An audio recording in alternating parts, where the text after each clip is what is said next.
Hello बच्चों, ये हमारा क्या है 11th क्लास है स्ट्रेट लाइन और सर्कल का।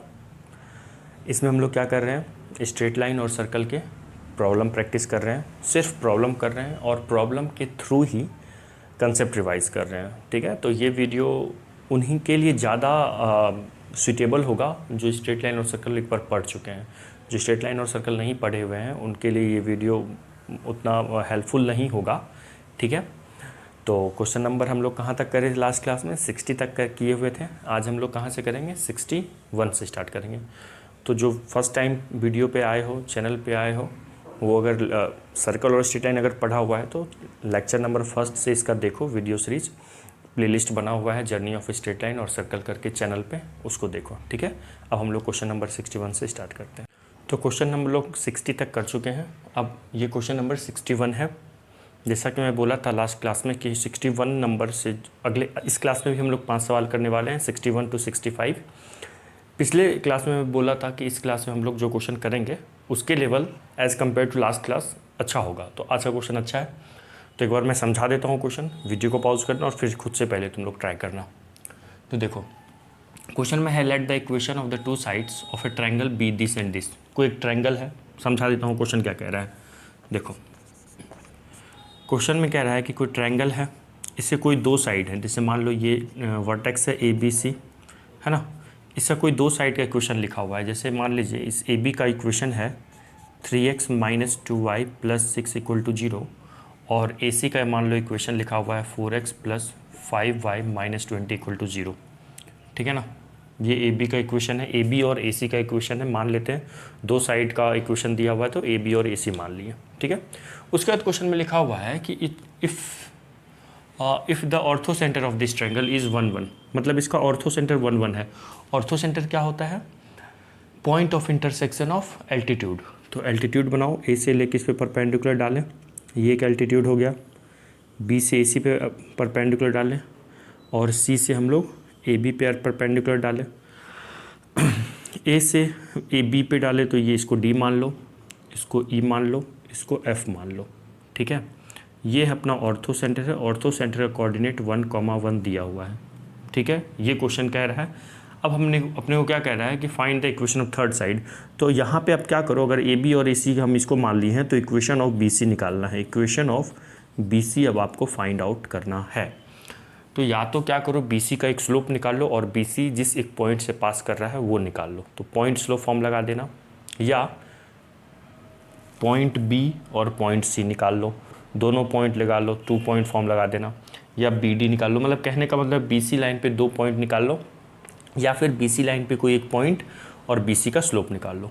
ये हिंट है, एक बार खुद से ट्राई करो। मैं हट जाता हूँ सामने से, वीडियो को पॉज करके खुद से ट्राई करो, क्वेश्चन को अच्छे से लिख लो, फिर सॉल्यूशन देखेंगे।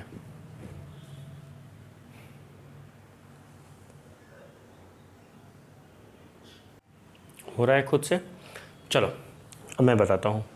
देखो तो अच्छा, इसको ना थोड़ा अच्छे से बना लेते हैं। यहाँ पे ऑर्थो सेंटर 1,1 है। ठीक है, ये 1,1 ऑर्थो सेंटर का कोऑर्डिनेट है। देखो या तो ट्राई करो, अच्छा इसको ना मैं जगह बनाने के लिए ऐसे वर्टिकल लिख लेता हूँ, 4x + 5y - 20 = 0। ठीक है, ये AC का इक्वेशन है और एक AB का इक्वेशन पता है। देखो यहाँ पे ना दो तरीका है करने का क्वेश्चन को, दो तरीका एक ही है, मतलब सेम तरीका है। मतलब तरीका दो का मतलब हम लोग या तो 2 पॉइंट फॉर्म लगा लेंगे BC का इक्वेशन निकालने के लिए, या फिर हम लोग क्या करेंगे, पॉइंट स्लो फॉर्म लगा लेंगे। तो मैं पहले एक काम करता हूँ, पहले आप लोग को ना पॉइंट स्लो फॉर्म बताता हूँ। पॉइंट स्लो फॉर्म का मतलब है BC का इक्वेशन एक स्ट्रेट लाइन है, एक कोई पॉइंट निकाल लेंगे, या तो मैं B कोऑर्डिनेट निकाल लूँगा या तो C कोऑर्डिनेट निकाल लूँगा, और मैं क्या करूँगा, स्लोप निकाल लूँगा BC का। तो पहले हम लोग क्या करते हैं, पॉइंट स्लोप फॉर्म लगाते हैं।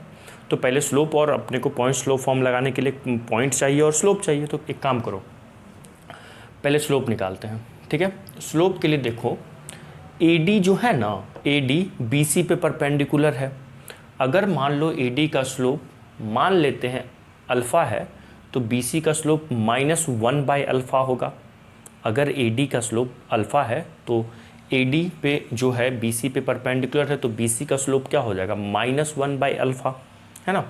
तो ए डी का स्लोप निकालने के लिए ए डी पे कोई 2 पॉइंट पता है क्या? पता है, एक हमें दिख रहा है और एक हमें नहीं दिख रहा है। जो नहीं दिख रहा है उसी को देखना है। कैसे? देखो कैसे, ए डी पे अगर हमें 2 पॉइंट पता है तो ए डी का स्लोप निकाल लेंगे। जैसे ही ए डी का स्लोप आएगा बी सी का भी स्लोप आ जाएगा। तो ए डी पे तो एक पॉइंट पता है, तो दूसरा पॉइंट देखो ए भी पता है। कैसे सर? तो देखो ए जो है ये ए बी लाइन और ए सी लाइन, इन दोनों लाइन का पॉइंट ऑफ इंटरसेक्शन है। तो ये जो दोनों साइड्स हैं इसको हम लोग क्या करेंगे? सॉल्व कर लेंगे। क्या करेंगे? इन दोनों साइड्स को, ए बी को और ए सी को सॉल्व कर लेंगे। अगर इसको सॉल्व करेंगे तो क्या होगा? अपने को पॉइंट ऑफ इंटरसेक्शन आएगा इनका। इनका जो पॉइंट ऑफ इंटरसेक्शन होगा वो क्या होगा? ए होगा। तो ए कोऑर्डिनेट आ जाएगा। तो जैसे ही ए कोऑर्डिनेट मिलेगा मुझे ए डी का स्लोप आएगा, और जैसे ही ए डी का स्लोप आएगा तो बी सी का भी स्लोप आ जाएगा। तो बी सी लाइन का इक्वेशन निकालना है तो उसका एक स्लोप आ जाएगा। फिर एक पॉइंट निकालना है, उस पर भी हम लोग फोकस करेंगे। ठीक है, तो देखो, तो हम लोग सॉल्व कर लेते हैं। पहले इसको मान लो मैं फर्स्ट मान लिया, ठीक है, और इसको सेकंड मान लिया। ओके, तो मैं दोबारा नहीं लिख रहा हूँ, लिख के फर्स्ट और सेकंड, जगह अपना बचेगा। तो ये इक्वेशन फर्स्ट है, इसको सेकंड है। फ्रॉम फर्स्ट एंड सेकंड, ठीक है, फ्रॉम फर्स्ट एंड सेकंड दोनों इक्वेशन को सॉल्व करते हैं। तो पहला इक्वेशन का, ये तो दोनों लीनियर इक्वेशन है, ये तो सब बच्चों वाली बातें हैं, है ना। इसको तो आराम से सॉल्व कर सकते हैं। इक्वल टू 0, ये इक्वेशन 1 हो गया, और 3x minus 2y plus 6 equal to 0, ये इक्वेशन सेकेंड हो गया। एक काम करो, अरे यार यहाँ y होगा ना, है ना, इसको आप क्या करो, 2 से मल्टीप्लाई करो और इसको 5 से मल्टीप्लाई करो। ओके, तो अपने पास क्या आ गया? 8x plus 10y minus 40 equal to 0, ये हो जाएगा 15x माइनस 10y और प्लस 20 इक्वल टू 0। अब यहाँ पे ऐड कर देना है बस, तो ये कैंसिल हो गया ऐड करने पे, और ये हो जाएगा 23x, और यहाँ पे आ जाएगा बच्चों, ऐड कर रहे हैं ना,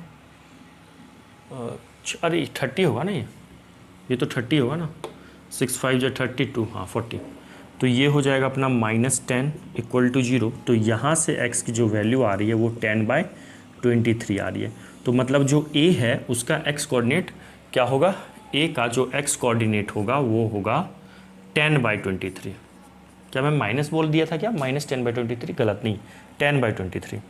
अब y के लिए क्या करो, फ्रॉम, अब किसी एक में देखो, या तो इक्वेशन 1 या तो इक्वेशन 2 में x की वैल्यू को रख दो और आपको y मिल जाएगा। तो फ्रॉम फर्स्ट ही चलते हैं, है ना।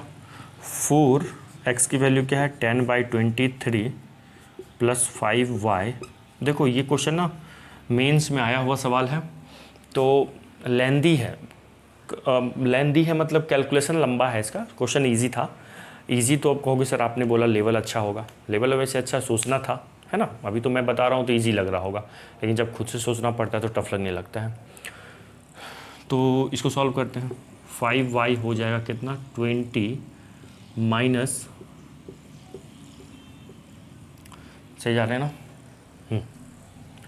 चलिए, तो ये हो गया 5y equal to 23 into 46, 0 minus 40 upon 23। तो 5y इक्वल टू,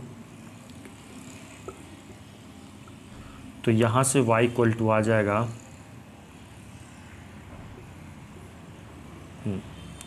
84/23। y की वैल्यू कितनी आ गई? 84/23। तो अपना a का y कोऑर्डिनेट भी आ गया 84/23।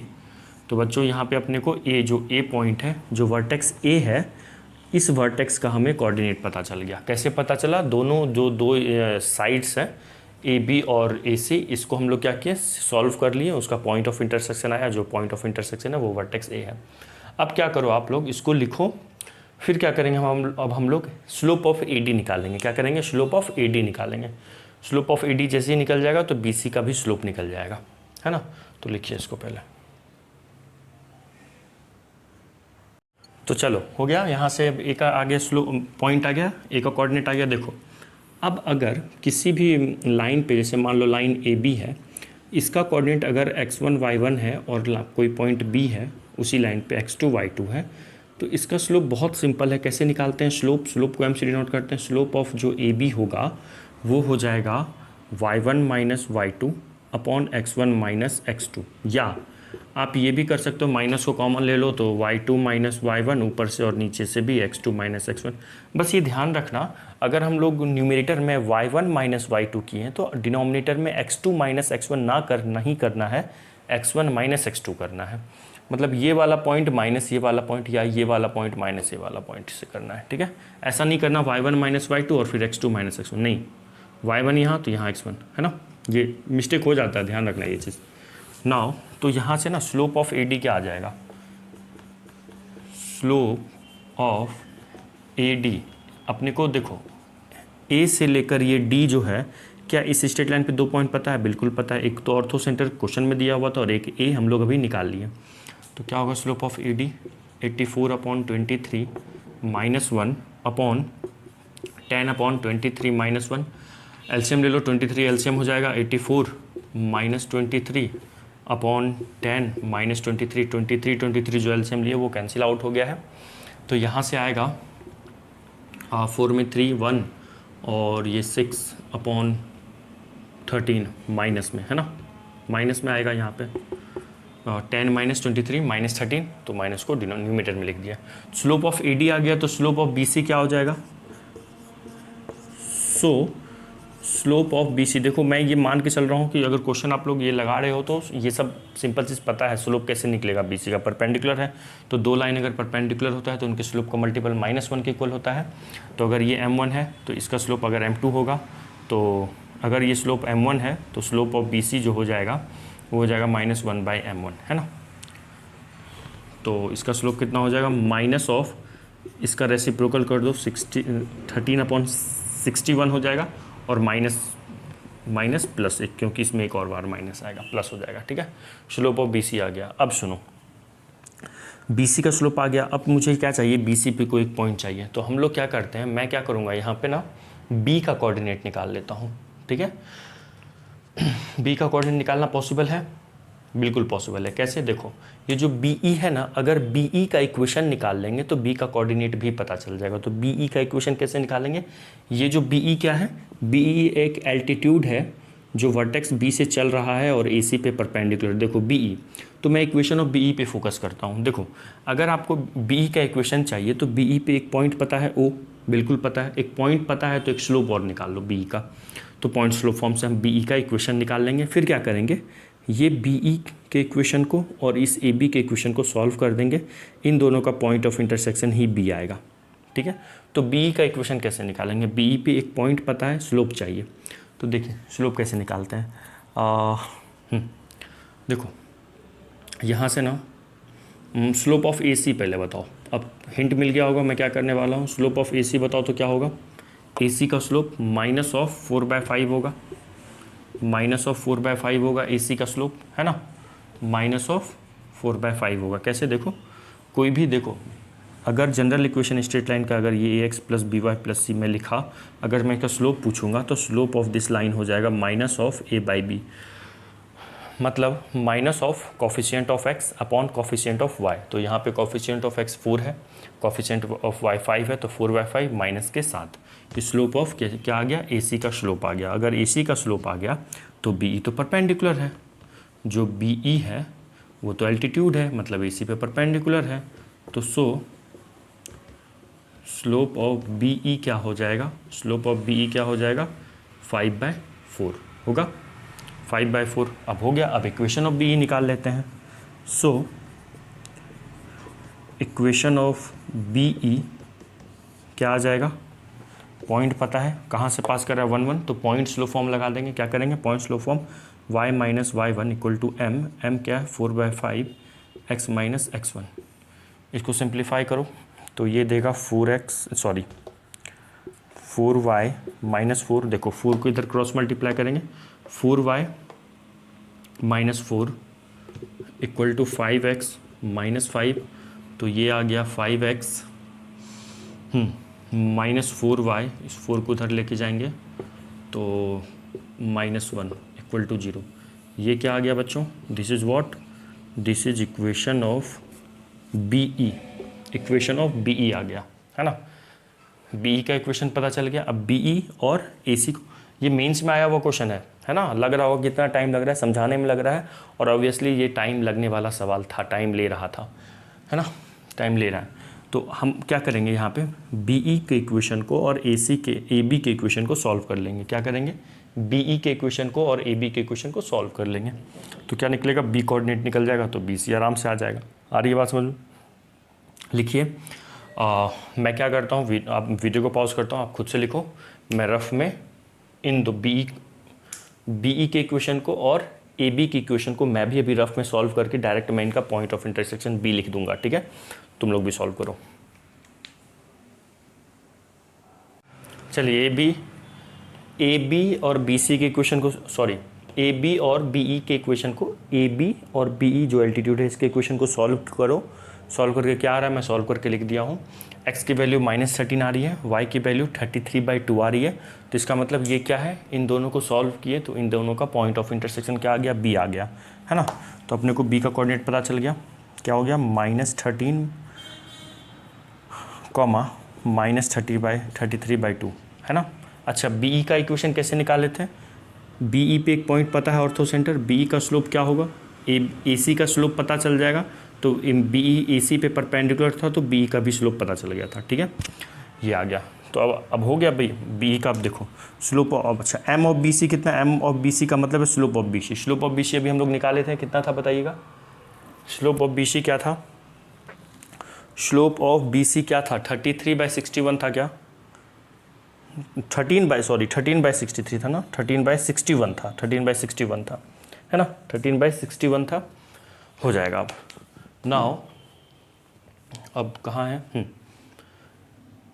BC पे एक पॉइंट पता है, BC का स्लोप पता है, तो अब इक्वेशन ऑफ BC निकाल लो, हो गया equation of BC। Equation of BC कितना सिंपल है। अब नाउ जो हमारा टारगेट था, जो इस क्वेश्चन का डिमांड था, वो आ गया।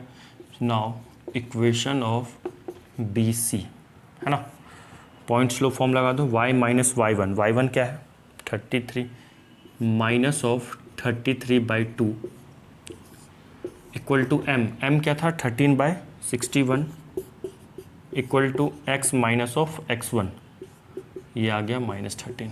ओके, बहुत सिंपल है, बस अब इसको सिंप्लीफाई कर लेंगे तो ये हो जाएगा हमारा, देखो ये माइनस माइनस प्लस होगा तो 2y + 33/2 इक्वल टू 13/61 x +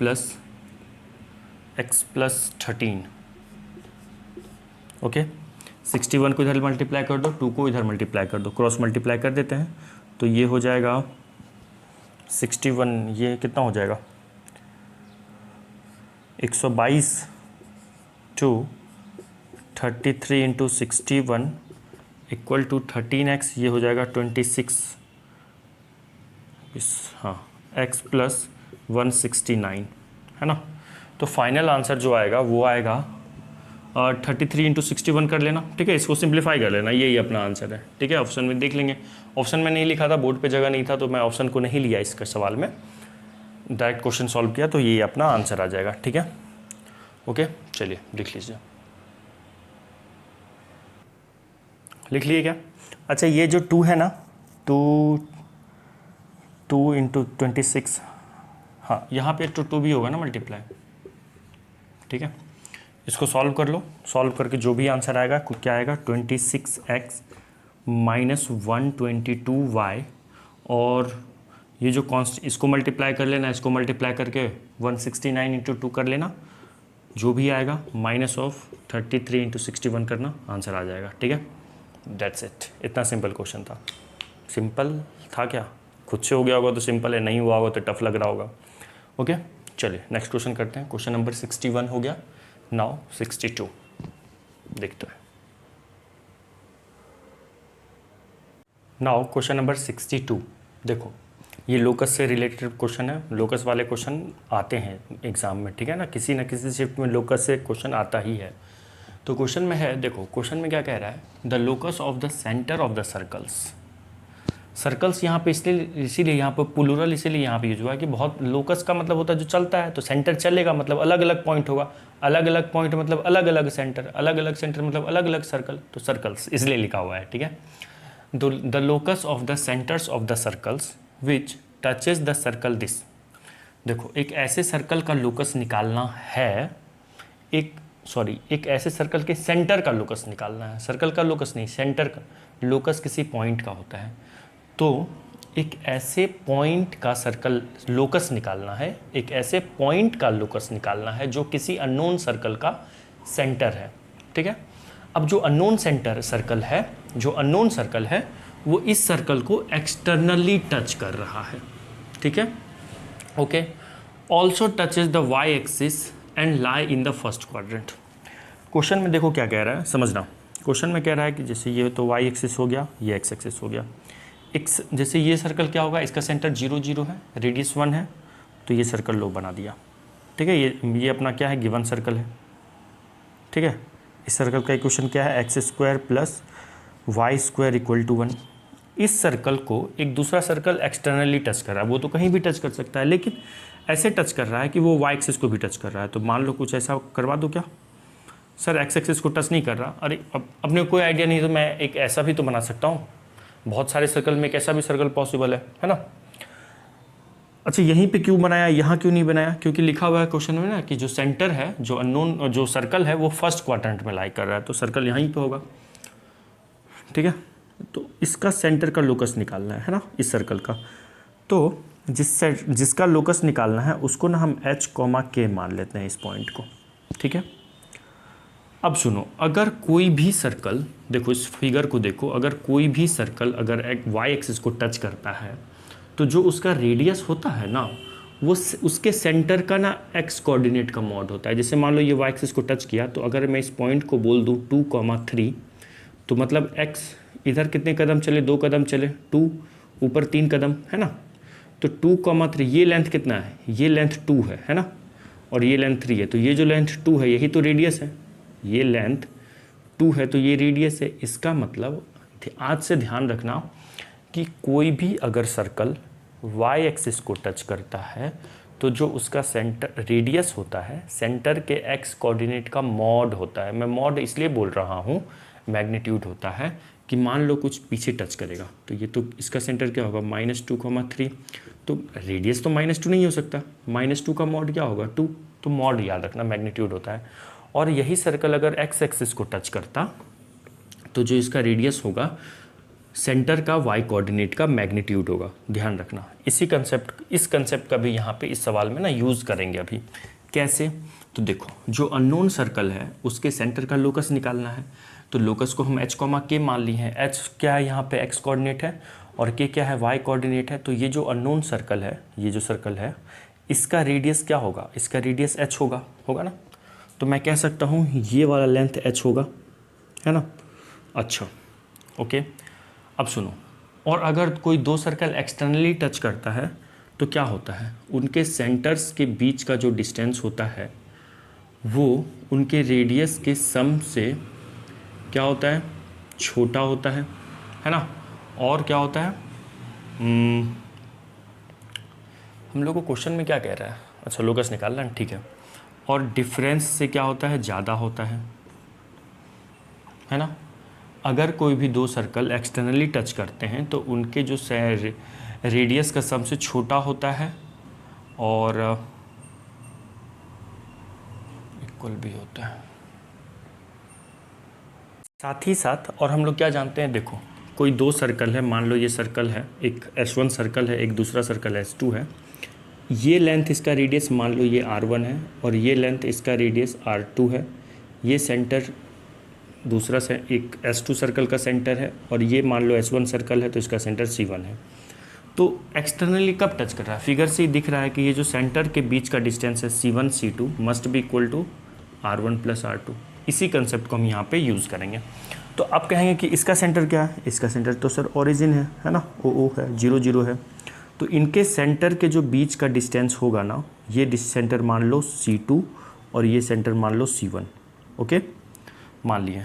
तो यहाँ से हम कह सकते हैं कि C1 C2 के बीच का डिस्टेंस रेडियस के सम के इक्वल, ओके। अगर ये सर्कल S1 है, ये सर्कल S2 है, तो इनके सेंटर के बीच का डिस्टेंस मतलब 2 पॉइंट के बीच का डिस्टेंस, और 2 पॉइंट के बीच का डिस्टेंस मतलब पॉइंट के बीच का डिस्टेंस फॉर्मूला लगा दो।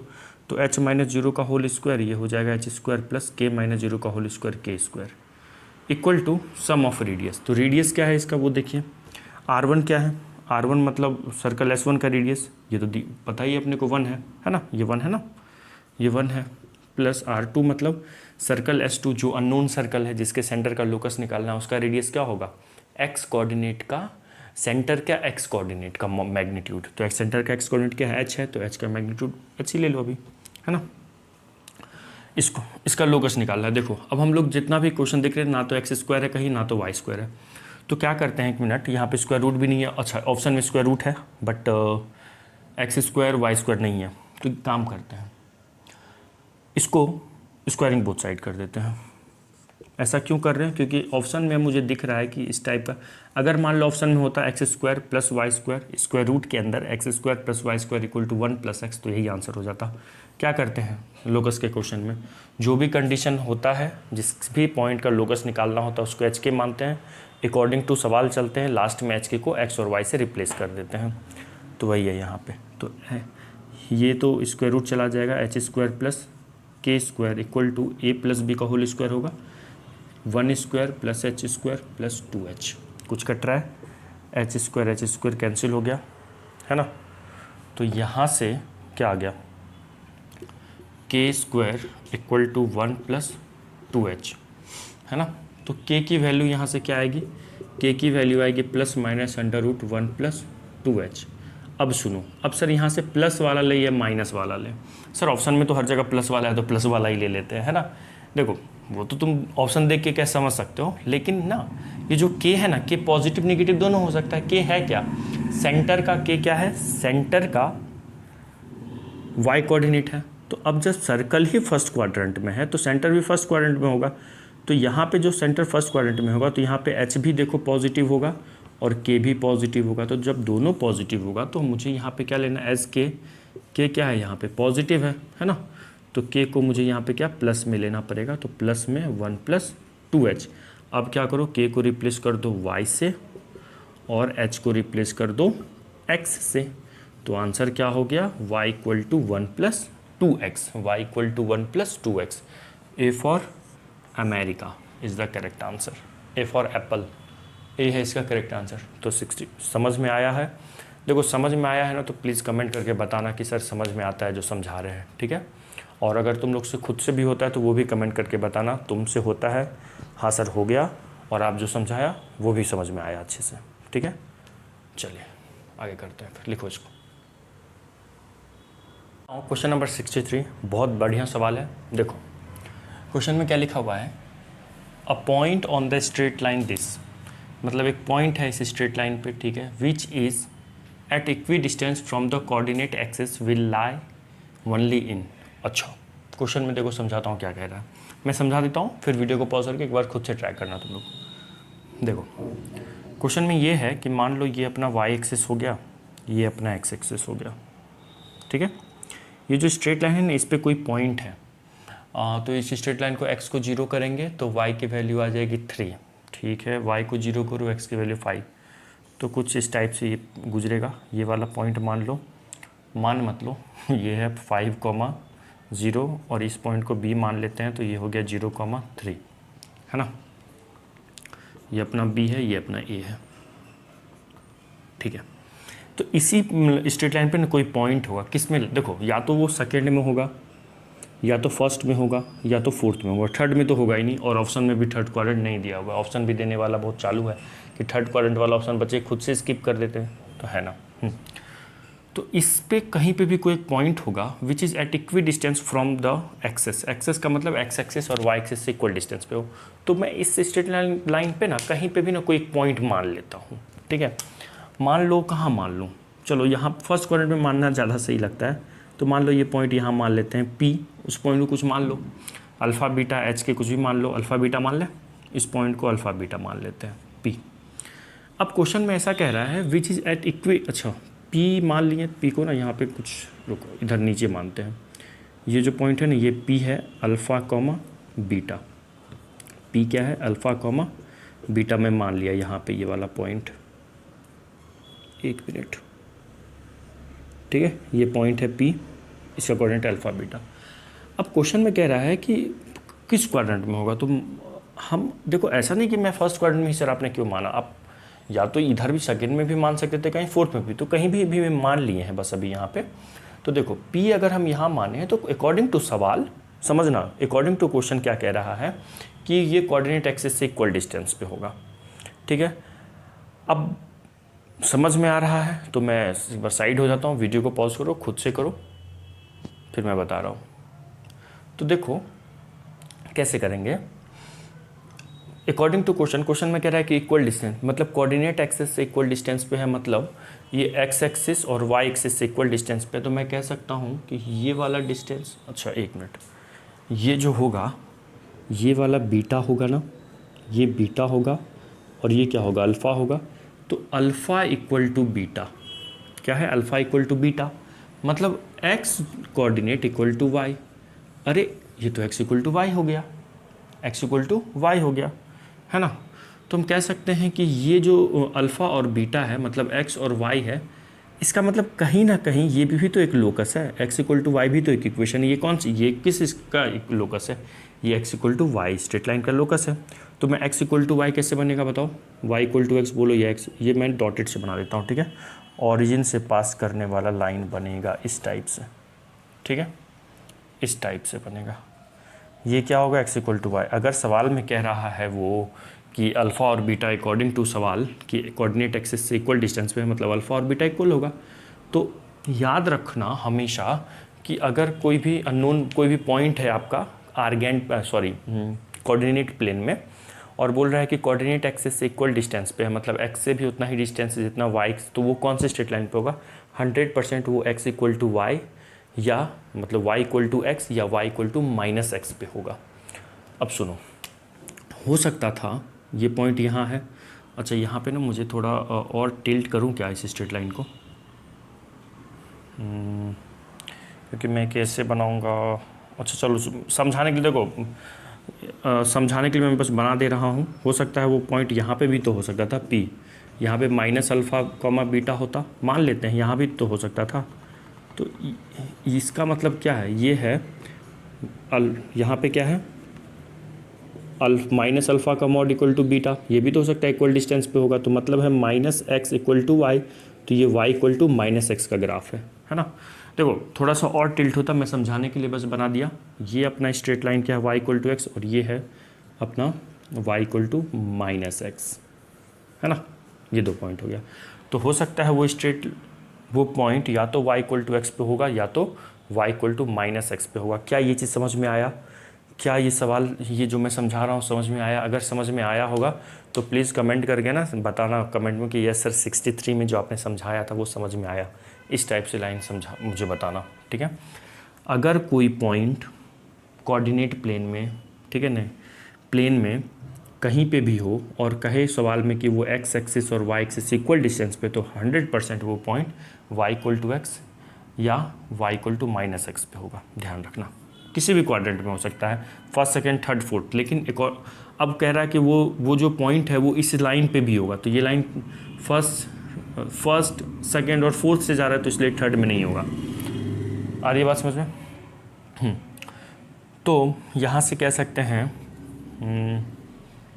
अच्छा, अब ऑप्शन में होगा या तो फोर्थ में, सिर्फ फोर्थ में होगा क्या, सिर्फ फोर्थ में होगा क्या, हो सकता है ना। मान लो ये वाला पॉइंट यहाँ पे भी कहीं हो सकता है, माइनस अल्फ़ा एक्स कोऑर्डिनेट तो पॉजिटिव ना, अल्फ़ा कॉमा माइनस बीटा, यहाँ भी तो हो सकता है, ऐसे कुछ हो सकता है। या तो फर्स्ट ऑप्शन भी हो सकता है, फोर्थ में भी हो सकता है, फर्स्ट में भी हो सकता है, फर्स्ट और सेकंड में भी हो सकता है, और फर्स्ट सेकंड फोर्थ में भी हो सकता है। आ रही बात समझ में? तो अब एक बार मैं साइड हो रहा हूँ, वीडियो को पॉज करके सोचो ऑप्शन क्या होगा। सोच पा रहे हो? चलो बताता हूँ। देखो अपना इनडायरेक्टली है क्या, वो जो पॉइंट है, जिस पॉइंट के बारे में कह रहा है वो इनडायरेक्टली हमारा ना, इस बात को समझना कि इनडायरेक्टली वो पॉइंट हमारा ना, ये जो गिवन स्ट्रेट लाइन है 3x plus 5y equal to 15, ये फर्स्ट इस स्ट्रेट लाइन और y equal to y equal to x second, इन दोनों का पॉइंट ऑफ इंटरसेक्शन होगा। अगर वो पॉइंट यहाँ पे p होगा अल्फ़ा बीटा, तो इन दोनों का पॉइंट ऑफ इंटरसेक्शन होगा, ठीक है ना। तो हम सॉल्व, या हो सकता है y equal to minus x पे होगा, यहाँ पे भी तो हो सकता है, यहाँ पे भी तो हो सकता है इन दोनों का पॉइंट ऑफ इंटरसेक्शन हो, फर्स्ट सेकेंड का या फिर फर्स्ट और थर्ड का। तो सॉल्व कर दो, solving first and second, first और सेकेंड को सॉल्व करते हैं तो 3x, y के जगह पे हम x रख सकते हैं, सेकेंड में y इक्वल टू एक्स है, तो x इक्वल टू 15, तो यहाँ से x इक्वल टू आ गया 15/8, तो y भी तो वही आएगा, y इक्वल टू एक्स है तो ये भी 15/8 आएगा। आ रही है बात समझ में बच्चों? अच्छा, अब हो सकता है कि वो हम सॉल्व करते हैं फर्स्ट और थर्ड को, फर्स्ट सेकंड को मत सॉल्व कर देना, सॉरी सेकंड थर्ड को मत सॉल्व कर देना, सेकंड थर्ड का पॉइंट ऑफ इंटरसेक्शन तो ओरिजिन होगा 0 0। अब क्या करना है, फर्स्ट और थर्ड। क्यों फर्स्ट और थर्ड को सेटिस्फाई करना है? क्योंकि फर्स्ट पे या तो वो इस गिवन स्ट्रेट लाइन पे पॉइंट है, साथ ही साथ ये सेकंड पे भी y equal to minus x पे भी हो सकता है वो पॉइंट। अच्छा हमें यहाँ पे ना क्या करना पड़ रहा है, पॉइंट का कोऑर्डिनेट निकालना पड़ रहा है ताकि मैं ऑप्शन बता पाऊँ। यहाँ पे ऑप्शन ना हर ऑप्शन पॉसिबल हो सकता था, तो अब यहाँ पे दूसरा solve first and third, first और थर्ड को सॉल्व करते हैं तो ये हो गया 3x प्लस 5। अच्छा थर्ड में क्या y की जगह पे माइनस एक्स रख सकते हैं ना, तो y की जगह पे माइनस एक्स, तो y की जगह पे माइनस एक्स रख दें, यहाँ पे 15 हो गया, तो ये -2x इक्वल टू 15, तो x की वैल्यू आ गई -15/2, तो y भी तो वही आएगा -15/2।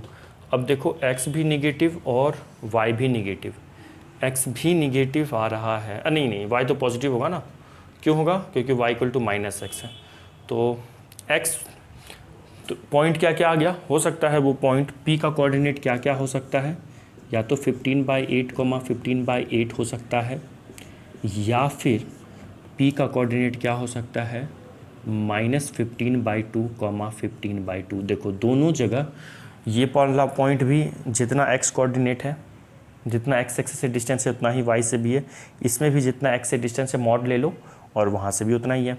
तो ये वाला कौन, इसे तो फर्स्ट क्वाड्रेंट में है, ये किस में है, फर्स्ट में है, और x निगेटिव y पॉजिटिव, तो ये हमारा सेकेंड में है। तो हमारा आंसर सिर्फ फर्स्ट क्वाड्रेंट और सेकेंड क्वाड्रेंट होगा, वो वाला जो पॉइंट है अननोन पॉइंट वो फोर्थ में नहीं लाई करेगा। तो ऑप्शन हमारा फर्स्ट और second, option C for Chandigarh, C for Chandigarh, option C समझ में आया। समझ में आया है तो बताना 63 नंबर क्वेश्चन समझ में आया नहीं, या अगर खुद से कर लिए हो तो वो भी कमेंट करके बताना। चलिए अब 64 करेंगे। Now question number 64, question number 64 बहुत सिंपल क्वेश्चन है। देखो क्वेश्चन में क्या है, एक ट्रायंगल दिया हुआ है, ट्रायंगल का एक वर्टेक्स दिया हुआ है, ठीक है, और दो साइड के मिड पॉइंट दिए हुए हैं, तो इस ट्रायंगल का सेंट्रॉइड फाइंड आउट करना है। पढ़ते हैं question. A triangle has a vertex at 1,2। कोई एक ट्रायंगल है, ठीक है, इसका वर्टेक्स है 1,2, मान लेते हैं ए फॉर एप्पल ही इसका वर्टेक्स है जो दिया हुआ है, और बाकी के दो वर्टेक्सेस के नहीं, बाकी के दो वर्टेक्स दिए होते और सेंट्रॉइड पूछता तो तब तो और भी आसान क्वेश्चन हो जाता, ठीक है ना। And the mid points of the two sides, देखो अब यहाँ पे तीन साइड है, कौन से दो साइड्स का मिड पॉइंट है वो समझते हैं। And the mid point of the two sides through it का मतलब है इस पॉइंट से जाने वाले जो दो साइड हैं, जो वर्टेक्स हमें पता है उससे पास करने वाले जो दो साइड्स हैं उसका मिड पॉइंट दिया हुआ है। मान लो ये मिड पॉइंट है P और Q, क्या क्या है -1,1 और Q क्या है 2,3। मिस्टेक मत कर देना, AB और BC का मत ले लेना, या AC और BC का मत ले लेना, किसको लेना है, उसी दो साइड का मिड पॉइंट है जो दोनों साइड इस वर्टेक्स A से पास कर रहा है, ठीक है। अब अपने को सेंट्रॉइड पूछता है, तो सेंट्रॉइड क्या होता है, सेंट्रॉइड मीडियन के पॉइंट ऑफ इंटरसेक्शन को बोलते हैं। सेंट्रॉइड कैसे निकालते हैं अगर वर्टेक्स पता होता है, तो देखो मैं एक बार रिवाइज करवा देता हूँ। देखो जैसे ये है, A है x1 y1, B है x2 y2 और C है x3 y3। तो सिंपल जो सेंट्रॉइड हो जाएगा ना, सेंट्रॉइड को जनरली G से डिनोट करते हैं, सेंट्रॉइड का x कोऑर्डिनेट वर्टेक्स के x कोऑर्डिनेट का एवरेज, मतलब x1 plus x2 plus x3/3 कर दो आप, और y कोऑर्डिनेट हो जाएगा y1 plus y2 plus y3/3। अच्छा ये x1 y1 x2 y2 और x3 y3 क्या है, ये वर्टेक्स के कोऑर्डिनेट्स हैं, ठीक है ना। तो अगर सेंट्रोइड का एक्स कोऑर्डिनेट निकालना होता है तो एक्स कोऑर्डिनेट का सम करो, 3 से डिवाइड करो, वाई कोऑर्डिनेट निकालना हो तो वाई कोऑर्डिनेट का सम करो और 3 से डिवाइड कर दो। तो यहाँ पे अपने को ना x1 y1 पता है, देखो x2 y2 नहीं पता है, तो ये मान लो x2 y2 है और c को मान लो x3 y3 है। तो अब अपना पहले टारगेट है x2 y2 और x3 y3 निकालना। पहला टारगेट क्या है, x2 y2 और x3 y3, मतलब b और c का कोऑर्डिनेट है पहला टारगेट अपना निकालना। तो कैसे निकालेंगे उसको, हम लोग ना मिड पॉइंट थ्योरम लगा के निकाल सकते हैं। क्या लगा सकते हैं, मिड पॉइंट थ्योरम लगा सकते हैं। कैसे, देखो ये जो P है अकॉर्डिंग टू सवाल, अकॉर्डिंग टू क्वेश्चन, जो P है ना वो AB का मिड पॉइंट है। तो हम कह सकते हैं कि 1 + x2/2 मिड पॉइंट का x कोऑर्डिनेट होगा -1। तो यहाँ से जो x2 होगा ना वो -2 - 1, x2 का वैल्यू आ जाएगा -3। सिमिलरली जो y कोऑर्डिनेट होगा y2 है ना, तो वो हो जाएगा 2 + y2, 2 + y2/2 that is equal to 1। तो y2 की वैल्यू आ जाएगी 2 - 2 और y2 हो जाएगा अपना 0। तो बच्चों यहाँ पे ना b का कोऑर्डिनेट आ गया -3, 0। सिमिलरली आई होप आप लोग x ये भी निकाल लोगे, x3 y3।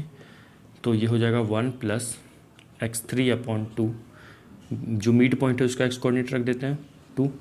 तो ये हो जाएगा 2 × 2 = 4, 4 - 1 3, x2 का वैल्यू 3 आ गया। और 2 + y3/2 = 3, तो ये हो जाएगा y3 = 3 × 2 = 6 - 2, तो y3 की वैल्यू आ गई 4, है ना। तो यहाँ पे ये जो c है अपना क्या था, x3 y3, इसका कोऑर्डिनेट क्या आ गया है 3, 4, 3, 4, सही है ना। दिस + x3/2 2 × 4, हाँ सही है। 2 + y3/2 = 3 × 2 = 6, हाँ ठीक है। तो सो रिक्वायर्ड सेंट्रॉयड जी, मान लेते हैं इसका सेंट्रॉयड है, मीडियन के पॉइंट ऑफ इंटरसेक्शन को ही बच्चों क्या बोलते हैं, सेंट्रॉयड बोलते हैं, है ना। इसका सेंट्रॉयड जी है। क्या हो जाएगा, जी का कोऑर्डिनेट क्या होगा, एक्स कोऑर्डिनेट का सम करो, 1 + -3 प्लस इसका एक्स कोऑर्डिनेट क्या है 3/3, वाई कोऑर्डिनेट का सम करो 2 + 0 + 4, है ना। 2 + 0 + 4/3, तो आंसर हो गया ये -3 + 3 तो कैंसिल हो जाएगा, 1/3 और 3 × 2 = 6, सॉरी 4 + 2 6, 3 × 2 = 6 2। तो बच्चों ये हमारा आंसर है, दिस इज आंसर। इतना सिंपल क्वेश्चन था। आई होप ये क्वेश्चन तो तुम लोग खुद से भी कर लिए होगे, ठीक है ना। क्वेश्चन नंबर 64 हो गया। तो आज की क्लास का लास्ट सवाल अब करेंगे, लिखिए इसको। नाउ क्वेश्चन नंबर 65, आज की क्लास का लास्ट सवाल। अच्छा सवाल है, ठीक है। चलो देखते हैं क्या है क्वेश्चन में। क्वेश्चन में है इफ़ द सर्कल नहीं होना चाहिए, यहाँ पे 2 सर्कल है तो सर्कल्स होना चाहिए, है ना। If the circles x² + y, general equation में लिखा हुआ है, ठीक है। ये कोई एक सर्कल है, ठीक है, एंड द सर्कल दिस, ये एक अपना सेंटर रेडियस फॉर्म में लिखा हुआ है, ठीक है। मैं जान के ये भी बोल देता हूँ कि ताकि रिवाइज हो जाए, सेंटर रेडियस फॉर्म क्या होता है, जनरल फॉर्म क्या होता है ना। Intersect at 2 distinct points, okay. Question में है कि ये दोनों सर्कल एक दूसरे को 2 जगह कट कर रहा है, तो अपने को क्या निकालना है, आर का रेंज निकालना है, आर की वैल्यू निकालनी है, ऑप्शन दी हुई है, ठीक है। तो सुनो, याद है, रिवाइज करो और देखो, याद है क्या यहाँ पे क्या होता था, अगर 2 सर्कल एक दूसरे को 2 जगह इंटरसेक्ट करता है, मान लेते हैं ये सर्कल अपना S1 है, ठीक है ना। जो पहला वाला सर्कल है ना बच्चों, इसको ना मैं यहाँ छोटा सा S1 लिख देता हूँ, ठीक है। और जो दूसरा वाला सर्कल है ये अपना S2 है, ठीक है, और ये अपना S2 है। इसका सेंटर यहाँ होगा, इसका सेंटर यहाँ मान लो, ये C1 मान लो, इसको C2 मान लो, ठीक है, C1 C2। तो क्या हम जानते हैं कि जब 2 सर्कल एक दूसरे को इंटरसेक्ट करता है ना, तो जो सेंटर के बीच का डिस्टेंस होता है, जो सेंटर के बीच का डिस्टेंस होता है, सेंटर्स, अभी एक क्वेश्चन किए थे ना 1-2 क्वेश्चन पहले, वो क्या था, एक्सटर्नली टच करता है, तब होता था कि इक्वल होता था सेंटर के बीच का डिस्टेंस। लेकिन जब सेंटर के बीच का डिस्टेंस रेडियस के सम से छोटा होता है ना, तो इंटरसेक्ट करता है, लेकिन साथ ही साथ रेडियस के डिफरेंस से ज़्यादा भी होना चाहिए, ठीक है। अब सुनो, मैं यहाँ पे ना मॉड लगाऊंगा। क्यों लगाऊंगा मॉड, इसलिए देखो C1 C2 मतलब दो पॉइंट के बीच का डिस्टेंस है, डिस्टेंस हमेशा पॉजिटिव होता है। तो कोई पॉजिटिव नंबर अच्छा R1 भी पॉजिटिव होता है, रेडियस है, तो R2 भी पॉजिटिव होता है, दो पॉजिटिव का सम पॉजिटिव, तो कोई पॉजिटिव नंबर किसी पॉजिटिव से छोटा तो हो सकता है, ठीक है। साथ ही साथ अगर मैं यहाँ पे मान लो मैं यहाँ पे मॉड ना लगाऊँ, तो देखो मॉड इसलिए लगा रहे हैं यहाँ पे कि R1 और R2 ये भी तो डिस्टेंस है, R1 माइनस R2 है, मतलब कि सॉरी R1 माइनस R2 है, ये रेडियस का डिफरेंस है ना। तो रेडियस का डिफरेंस हो मुझे नहीं, अगर R1 बड़ा होगा R2 से तो ये पॉजिटिव आएगा, लेकिन R1 अगर छोटा होगा R2 से तो ये निगेटिव आएगा। तो पॉजिटिव है या निगेटिव है मुझे पता नहीं है अपने को ना, तो इसीलिए हम लोग यहाँ पे क्या कर रहे हैं, मॉड लगा रहे हैं। R1 माइनस R2 पॉजिटिव भी हो सकता है, R1 माइनस R2 बच्चों निगेटिव भी हो सकता है, क्योंकि R1 अगर बड़ा होगा तो ये पॉजिटिव होगा, R1 अगर छोटा होगा तो ये निगेटिव होगा, तो पता नहीं है इसलिए मॉड लगाते हैं। यहाँ पे क्यों नहीं लगाएं, अरे यार यहाँ तो प्लस कर रहे हैं ना, दो पॉजिटिव नंबर का सम तो पॉजिटिव ही होगा, और ये तो पॉजिटिव ही होगा, दो पॉइंट के बीच का डिस्टेंस, ये पॉजिटिव नेगेटिव कुछ भी हो सकता था, इसलिए ऐसा किए हैं। तो ये कंडीशन होता है बेसिकली, क्या हम लोग याद रखते हैं ये कि रेडियस के सम से छोटा और रेडियस के डिफरेंस से बड़ा, मॉड याद रखना है, मॉड लगा देना है, ठीक है। हाँ, तो यही कंसेप्ट यहाँ लगाएंगे। अब रेडियस निकालते हैं। सर्कल S2 का तो रेडियस सिंपल दिख रहा है, ये अपना जो R2 है, तो ये तो क्वेश्चन में ही सेंटर रेडियस फॉर्म में है, तो 36 है तो 6 का स्क्वायर होगा। हमें R1 निकालना है ना, R1 निकालना है। देखो R1 के लिए जो सर्कल S1 है ना, इसका सेंटर सोचते हैं, इसका सेंटर होगा G का वैल्यू -8 है, तो -8 तो -G होता है, तो ये हो गया 8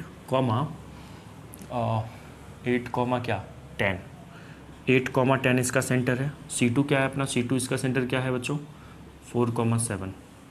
ओके, तो R1 जो अपना होता है, R1 होगा क्या, G² + F² -C।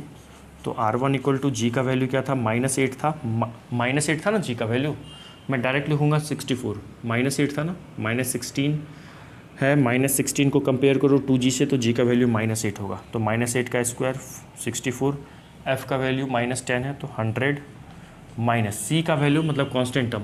General equation में RHS में क्या होता है, 0 होता है, तो इस R² को इधर ले आओ, तो ये हो गया 164 -R², है ना, ये C है, ब्रैकेट में रखना पड़ेगा क्योंकि एक ही टर्म है।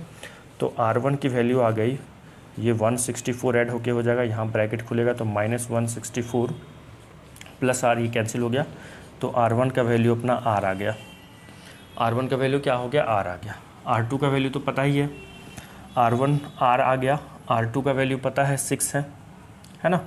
अब एक काम, अब C1 C2 निकाल लेते हैं, सेंटर के बीच का डिस्टेंस। तो C1 C2 कितना है देखते हैं, 8 - 4 का होल स्क्वायर, दो पॉइंट के बीच का डिस्टेंस फॉर्मूला लगा रहे हैं, और 10 - 7 का होल स्क्वायर होगा यहाँ पे, है ना। तो 8 - 4 4, तो C1 C2 हो गया 64, यहाँ सॉरी 4 का स्क्वायर 16, और यहाँ हो जाएगा 9, तो ये 16 + 9 25, 25 का स्क्वायर रूट 5, है ना। इनके बीच का डिस्टेंस कितना आ गया, 5 आ गया। तो अब क्या बन जाएगा यहाँ पे, C1 C2 मतलब 5 is less than R1 + R2, मतलब R + 6 और ग्रेटर देन होना चाहिए R - 6 ले लेते हैं, ठीक है। R1 को हम R माने हुए हैं और R2 अपना 6 है, ये हो गया। अब इसी को हमें सॉल्व करना है बच्चों, और इसी को सॉल्व करके ना निकालना है अपने को R की वैल्यू। तो यहाँ पे ना दो इनइक्वालिटी इन्वॉल्व हो रहा है, तो 1 बाय 1 मैं पहले क्या करूँगा, इस इनइक्वालिटी को सॉल्व करूँगा। ध्यान रुको 1 मिनट, है ना। मैं पहले क्या करूँगा, इस इनइक्वालिटी को सॉल्व करूँगा, इसको ऊपर कर देते हैं। पहले इस इनइक्वालिटी को सॉल्व करेंगे, उसके बाद ना हम इस इनइक्वालिटी को सॉल्व करेंगे। फर्स्ट ऑफ ऑल क्या करेंगे, किसको सॉल्व करते हैं, R - 6 का मॉड लेस देन 5 को पहले सॉल्व करेंगे हम लोग, ठीक है। पहले इसको सॉल्व करेंगे, R की वैल्यू निकाल लेंगे, फिर क्या करेंगे, सेकेंड में हम लोग क्या करेंगे, 5 इज़ लेस देन R + 6 को सॉल्व करेंगे, यहाँ से R की वैल्यू निकाल लेंगे और उसको नंबर लाइन पे प्लॉट करेंगे, और जहाँ पे इंटरसेक्शन होगा, जो कॉमन वैल्यू होगा, मतलब R का जो वैल्यू ये कहेगा और जो वैल्यू ये कहेगा, जहाँ पे दोनों का R का वैल्यू सेम होगा वही R का वैल्यू में कंसीडर करना है। मतलब अगर मान लो ये बोलेगा R का वैल्यू 4 5 6 और ये बोलेगा 5 6 7, तो 5 और 6 दोनों का कॉमन है, तो आर की वैल्यू 5 और 6, मतलब कहने का मतलब इंटरसेक्शन लेना है, ठीक है। यहाँ तक लिखिए, फिर दोनों को सॉल्व करते हैं। लिखिए, लिख लिए। देखो अब हम लोग ना इसको सॉल्व करते हैं, फर्स्ट को सॉल्व करते हैं। पहले फर्स्ट वाला लेते हैं। फर्स्ट में क्या है, r-6 का मॉड 5 से छोटा। मैं यहाँ ना एक चीज़ रिवाइज करवा देता हूँ। जैसे कभी मान लो लिखा रहे mod x is less than मान लो m लिखा रहे ना, तो इसका मतलब है x की जो वैल्यू है ना वो m से छोटी है और -m से बड़ी है। ये चीज़ ध्यान रखना। इसको मैंने एक बार इमेजिन करवा देता हूँ। मान लो मॉड x लिखा हुआ है लेस देन 5, है ना, तो x का वैल्यू क्या क्या हो सकता है जो उसका मैग्नीट्यूड 5 से छोटा होगा। x का वैल्यू -6 हो सकता है, नहीं हो सकता। -6 मॉड के अंदर जाएगा तो 6 निकलेगा बन के। 6 तो 5 से छोटा नहीं हो सकता है, तो वो या तो 5 और -5 के बीच में ही कोई भी नंबर होगा जो मॉड के अंदर जाएगा और उसका मैग्नीट्यूड 5 से छोटा होगा। इसीलिए ऐसा करते हैं, ठीक है। तो यहाँ से ये जो है मॉड हटेगा यहाँ पे, तो क्या होगा बताइए। तो ये होगा r-6 5 से छोटा और -5 से ग्रेटर। तो यहाँ से ये हो जाएगा 5 + 6 और -5 - 6 -11, सॉरी +6 होगा ना, 1 होगा यहाँ से, 1 और 11। तो यहाँ से r की वैल्यू क्या आ गई, 1 और 11 के बीच। दूसरा सॉल्व करते हैं, ये पहला था, दूसरा सॉल्व करते हैं। तो यहाँ से आ गया 6 को इधर ले आओ, तो 5 - 6 r, तो -1। r की जो वैल्यू है ना वो -1 से बड़ी है। तो देखो पहला कंडीशन क्या कह रहा है, r की वैल्यू 1 और 11 के बीच, और दूसरा कंडीशन कह रहा है r की वैल्यू -1 से बड़ी, कुछ भी -1 से इन्फिनिटी तक। तो देखो नंबर लाइन पे प्लॉट करते हैं। एक है -1, एक है 1, एक है 11। देखो पहला वाला कंडीशन कह रहा है r की वैल्यू 1 नहीं लेना है, 1 और 11 के बीच लेना है। दूसरा कह रहा है -1 से ग्रेटर आप कहीं भी तक चले जाओ, ठीक है ना, इधर चले जाओ। दोनों का इंटरसेक्शन कहाँ है, दोनों कॉमन कहाँ पे, इस जगह पे कॉमन है ना, 1 और 11 के बीच दोनों का कॉमन। तो r बिलोंग्स टू 1 से 11 ओपन इंटरवल ऐसे लिखो, या फिर r जो है 1 से ग्रेटर है और 11 से छोटा है, ठीक है। ये अपना आंसर होगा। ऑप्शन नंबर सी करेक्ट है। तो आई होप आपको समझ में आया होगा। अगर समझ में आ रहा है तो कमेंट ज़रूर करना, ठीक है। और जो भी बच्चे जेईई का तैयारी कर रहे हैं या 11th-12th में, उनको प्लीज़ शेयर करो और उनको भी बोलो सॉल्व करने के लिए, ठीक है ना। तो कमेंट करना समझ में आया नहीं आया, ठीक है। Okay bye, have a nice day.